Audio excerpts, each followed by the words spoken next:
कैसे हो बच्चों? उम्मीद करता हूँ कि बहुत अच्छे होगे, एकदम स्वस्थ और मस्त होगे। तो इससे पहले की भी जो वीडियो है वो सर्कल से रिलेटेड है और मैंने उनमें बताया कि सर्कल के different types of the concepts, क्या क्या टर्म्स इन्वॉल्व होती हैं सर्कल में और कौन कौन सी थ्योरम्स सर्कल में इन्वॉल्व हुआ करती हैं, जो कि आपको हेल्प करेंगे किसमें कि कोई सा भी पेपर हो, चाहे एसएससी का हो या बैंक का हो। अब क्या होता है कि सर्कल से 2-4 क्वेश्चन उसमें जरूर हुआ करते हैं। और सर्कल एक ऐसा बच्चों चैप्टर है, एक ऐसा टॉपिक है जो कि अगर आपने नहीं पहले से अच्छे से पढ़ रखा है तो उसका क्वेश्चन आपसे आसानी से होगा नहीं। ठीक है, तो मैं आपको बहुत सारे कंसेप्ट मैंने बताए हैं, क्वेश्चन कम बताए हैं, तो क्वेश्चन भी मैं आगे बताऊंगा। लेकिन अगर आपने वो पहले की वीडियो नहीं देखी तो आगे की वीडियो बहुत कम समझ में आएंगे। तो चैनल को सब्सक्राइब कर लो और तब आप वीडियो को देखो, और वीडियो जब भी देखा करें आप पूरी देखें ताकि आपको कोई बात समझ में आए। यहाँ मैंने क्या लिख रखा है, एक इसी तरीके के थ्योरम लिख रखी है कि the angle subtended bye an arc at the centre is double the angle subtended by it at any point on the remaining part of the circle। मतलब क्या कह रहा है, इसको हमने सोचने की बात है, बहुत आसानी से हो जाएगा कि मान लो कि एक सर्कल बनाया, एक सेंटर है, ये एक क्या बनाया मैंने, आर्क बना ली। कह रहा है कि जो आर्क है आपकी, वो जो सेंटर पे जो एंगल बनाती है वो इस रिमेनिंग पार्ट पर कहीं पर भी यही आर्क एंगल बनाएगी, उसका ये क्या होगा कि डबल होगा। कैसे डबल होगा? मान लो कि मैंने इसी आर्क से क्या बनाया कि ये बना लिया इस तरीके से। यहाँ पर अगर ये 60 डिग्री का है तो ये एंगल कितने डिग्री का होगा? 30 डिग्री का होगा। अगर यहाँ पर मान लो लाइन भी खिंची हुई है तो then there is no problem. Okay, अगर सपोज करो कि मैंने एक और दूसरा सर्कल बना लिया, यहाँ पर एक सर्कल ये बना लिया, ठीक, यहाँ पर ये सेंटर ले लिया और इस सेंटर से सपोज करो कि मैंने ये एक आर्क बनाई और इसी से क्या किया कि ये वाली एक आर्क बनाई इस तरीके से। ओके, तो ये सेंटर है, यहाँ पर ये सेंटर था, ये अगर सेंटर है तो हमने मान लिया कि ये 30 डिग्री का है, तो हमारा ये एंगल कितना हो जाएगा? 15 डिग्री का होगा। लार्ज स्केल पर बच्चों यूज होता है ये। कोई सा भी क्वेश्चन अगर सर्कल का पेपर में होगा तो इसमें ये थ्योरम जरूर इन्वॉल्वमेंट होगी। अगर मान लो कि जैसे एक और सर्कल बना लिया, ये बनाया और क्या हुआ कि ये आया, फिर से यहाँ पे बना लिया, ये कुछ अभी मान लेंगे इसको, और यहाँ पर क्या बना लिया कि ये आ गया और दूसरा हमारे पास क्या आ गया कि ये आ गया। तो ये वाला एंगल इस वाले एंगल का क्या होगा? हाफ होगा। यहाँ पर भी ले आए या यहाँ कहीं ले आए इसको, तब भी सेम रीजन कंडीशन सेटिस्फाई होगी। ओके ना? इसको हम क्या कहते हैं कि जो सर्कल पर एंगल, वो सेंटर पर जो एंगल होता है वो डबल होता है, बाकी रिमेनिंग पार्ट पर कहीं पर भी उसी आर्क के द्वारा बनाए गए एंगल का। तो ये बच्चों वैसे सीबीएसई में किस क्लास में है? 9th क्लास में है। वहाँ पर हम 3 डायग्राम बनाया करते हैं, एक तो इस टाइप से, दूसरा सेमी सर्कल बनाते हैं और फिर नेक्स्ट वाला क्या है कि एक मेजर आर्क बनाया करते हैं। तो वहाँ से हम इसको प्रूफ किया करते हैं। तो हमें यहाँ पर कोई प्रूफ करने की जरूरत नहीं, हमें क्या कि ये कंसेप्ट पता होना चाहिए। ठीक है, अगर कंसेप्ट हमें मालूम है तो हम क्या है कि इस थ्योरम से आने वाला क्वेश्चन बहुत आसानी से कर पाएंगे। और होता क्या है बच्चों कि किसी भी क्वेश्चन में एक स्टेटमेंट या एक थ्योरम नहीं लगा करती है, एक से ज़्यादा थ्योरम इन्वॉल्व हुआ करती है। अभी जैसे क्वेश्चन करेंगे तो उसमें हम आपको दिखाएंगे। ओके, तो ये स्टेटमेंट था और नेक्स्ट स्टेटमेंट लिखते हैं।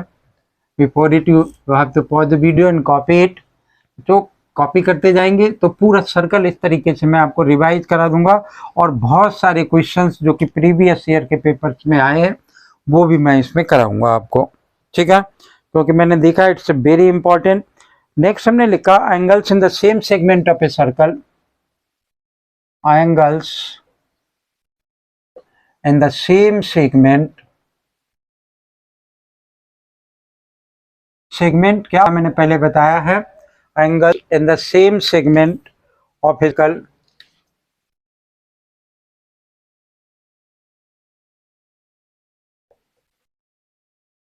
Are equal. ठीक है, मतलब क्या हुआ, इसको हम समझते हैं। Same segment of a circle are equal, मतलब एक सर्कल बनाया हमने ये, ठीक, चाहे तो आर्क बना लें, ये भी मान लो कि आर्क है, इससे ये सेगमेंट इस तरीके से बना लिया गया। तो इस सेगमेंट से मान लो ये एंगल आया यहाँ पर, और इसी सेगमेंट से ये एंगल आया यहाँ पर, और इसी सेगमेंट से मान लो कि ये एंगल यहाँ पर आया, मतलब यहाँ और यहाँ से शुरू होना चाहिए। ठीक है, तो ऐसे इधर नीचे वाले पार्ट में भी आ सकता है। तो ये तीनों एंगल्स कितने होंगे, क्या होंगे कि इक्वल होंगे, मतलब ए बी सी डी और ई। ठीक, यानी यहाँ पर क्या होगा कि एंगल सी बराबर एंगल डी और बराबर एंगल ई के बराबर होगा। ठीक है ना, मतलब ये एंगल और ये एंगल। तो ज्यादातर क्वेश्चन में क्या होता है कि दो ही सेगमेंट्स दे रखे हो, वो दो ही पॉइंट्स दे रखे होते हैं। ये सेगमेंट बनाया, ये आर्क बना ली, तो ये हमारे पास दे रखा, ये आ गया, और दूसरा मान लो कि ये आ गया। ये सेंटर से पास हो या नहीं हो, ए बी सी डी, तो यहाँ पर क्या है कि एंगल सी बराबर एंगल, और हम क्या लिख देते हैं इसके आगे कि जैसे पूरा क्वेश्चन डिस्क्राइब करते हैं कि angles inscribe in the same segment. Okay, इसके बाद मान लो कि ये क्या था कि angles in the same segment of a circle are equal. फिर मैंने क्या लिखा, angles in the semi circle are 90 degree. एंगल्स inscribed in semicircle are 90 degree. आर ने ए जाएगा, तो एक सर्कल बनाया, ठीक, और ये एक डायमीटर बना लिया, यहाँ पे ओ डाल लिया। तो इस साइड में जितने भी एंगल्स होंगे इस तरीके से डायमीटर से पास होंगे, तो वो सारे क्या होंगे कि 90 डिग्री के होंगे। इस साइड भी जो पास होगा वो कितने डिग्री का होगा, 90 डिग्री का। सर्कल पर मिलना ही होना चाहिए, पता चला यहाँ लाई कर गया तो नहीं होगा, तो ये भी 90 डिग्री का। और भी बना ले तो वो सारे क्या होंगे कि 90 डिग्री के होंगे। ठीक है ना, मतलब ये एंगल भी 90 का, ये भी 90 का, ये भी 90 का, और बना लें दो चार ऐसे ही, तो वो सारे क्या होते हैं 90 डिग्री के। हिंदी में इसको क्या कहते हैं कि अर्धवृत्त में बना कोण समकोण हुआ करता है। ठीक है, तो ये एक थ्योरम है, और आगे देखते हैं एक थ्योरम, और तब हम आपको बताएंगे कुछ questions. So before it, you have paused the video and copy it. Then we have write the next statement.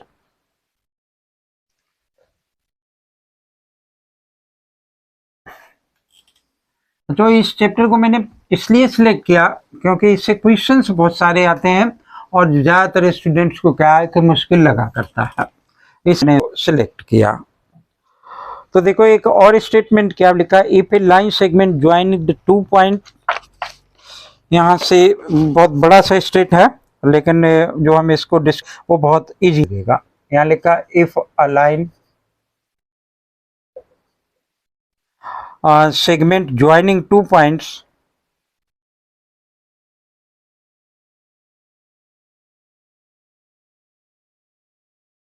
subtends equal angles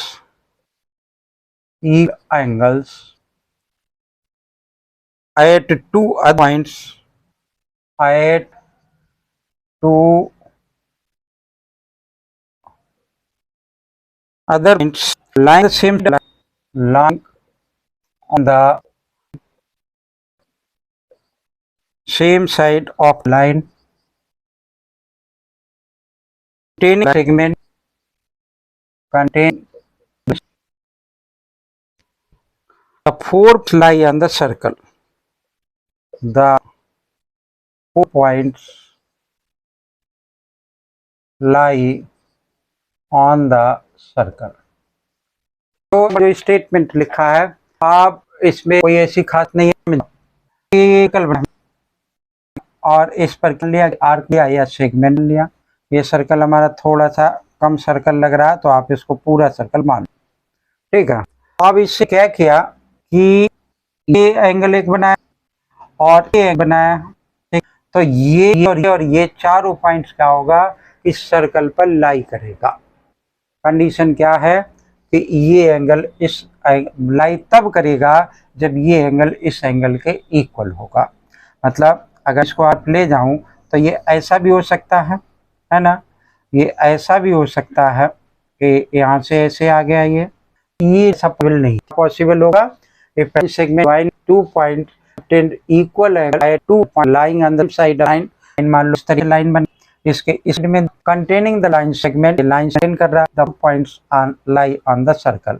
तो ये और ये पॉइंट्स होगा, चारों सर्कल लगते हैं। तो एक तरीके की वजह है inscribed on the same angle same से इक्वल, उसी को हम क्या करते हैं कि उसी को हम कहते हैं कि ये सेम सेगमेंट वाली थ्योरम कहते हैं। ठीक है ना। तो ये शॉर्ट थ्योरम के बाद मैं आपको क्या इससे कुछ क्वेश्चन, तो क्वेश्चन में आपको बताऊं, फिर कंसेप्ट आऊंगा कि साइक्लिक क्वाड्रिलेटरल यानी चक्रीय चतुर्भुज, तो वो आपको बताऊंगा। और इस वीडियो में जो ये 2-3 थ्योरम बताई हैं आप उनको देखें, उनसे रिलेटेड क्वेश्चन करें। वीडियो अगर अच्छी तो लाइक करें, चैनल सब्सक्राइब कर रखा तो चैनल सब्सक्राइब करें। थैंक यू, जय हिंद।